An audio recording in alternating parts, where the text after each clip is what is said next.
यार जो रूठ गया है उसको मना लो। मसला क्या है? पहल कर लो, आगे बढ़े आओ।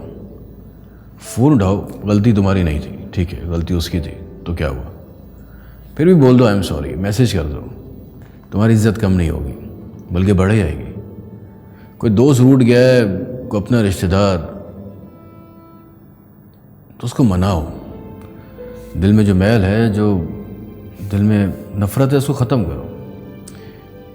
रिश्ते नाते तोड़ने वाला तो कभी फल फूल नहीं सकता, बल्कि मेरे रब को भी रिश्ते नाते तोड़ने वाला नापसंद है।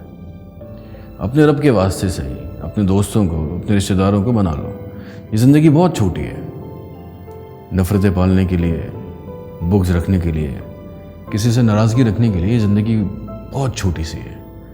तो तुम्हारा दोस्त रूठा है उसको मनाओ, तुम्हारा रिश्तेदार नाराज़ है उसके पास चले जाओ। तुम्हारा रब इससे तुमसे बहुत खुश होगा।